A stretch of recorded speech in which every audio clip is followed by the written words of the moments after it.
what to chop next. She's sitting pretty damn good, but you know what? She's just a little bit torso short. So I'm gonna try to stretch that out.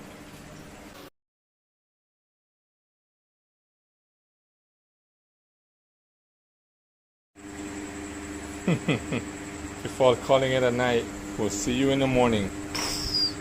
We got the whole front end off and getting chopped off right here. Alright, there's no turning back now. Always safety, man.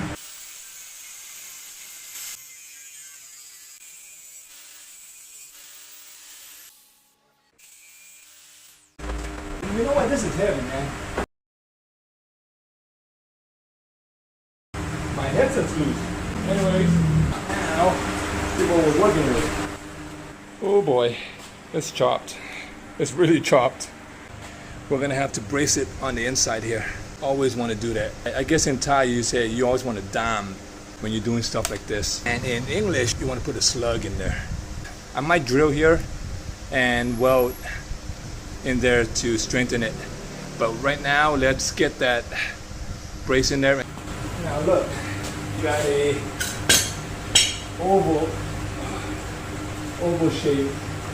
Not sure if you can see this, but this is actually flattened out. This could have been from old age. I'm suspecting that because this bike is so raked out, there's a lot of pressure here. This is not going in compared to the neck. So the neck is actually oval, and it just goes in. What you can do is, all right, let me see. I got that tightened up a little bit more. Voila. Look at that. Okay, just the vice is in the way. That actually, I'm going to squeeze that pipe round.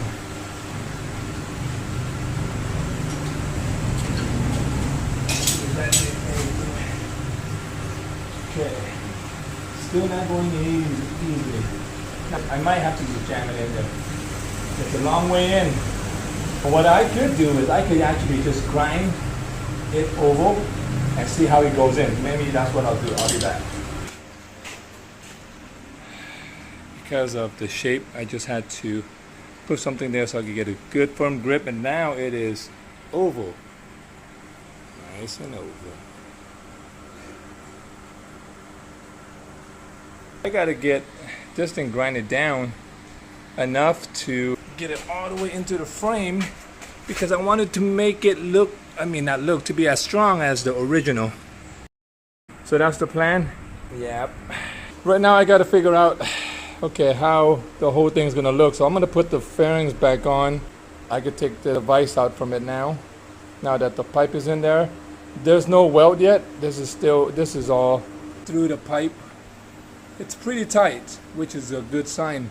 So when I weld, I'll make sure that I'll slide this thing back, and then I'll get a weld on both ends, and then I'll drill maybe 3 holes, top, side, and side, just to get it to keep it from, just to help it. I don't think it's gonna go anywhere. The slug goes all the way to the back, and then the front is the same. It goes all the way to the bend here. So from here all the way. I don't think that's gonna go anywhere. See, look at this. This is how it's supposed to look. I'm just eyeballing this, you know.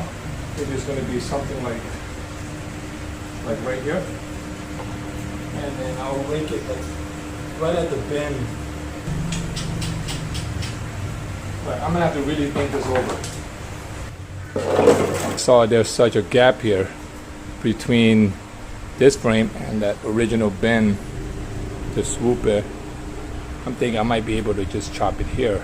I could actually get my handlebar sitting higher. It's going to stand this thing up, and then once I get it up, I'll get the rake here, and then I could adjust the handlebar if I need to. But that's probably, you know what, that one makes more sense. What do you guys think? All right, let's chop. Next is the lighting. You see that's kind of angled up. I'm trying to get the light to be, I'm going to put the front pedometer cluster on, and then I'll get the angle right, and then I'll chop it as I need, and that should fix it.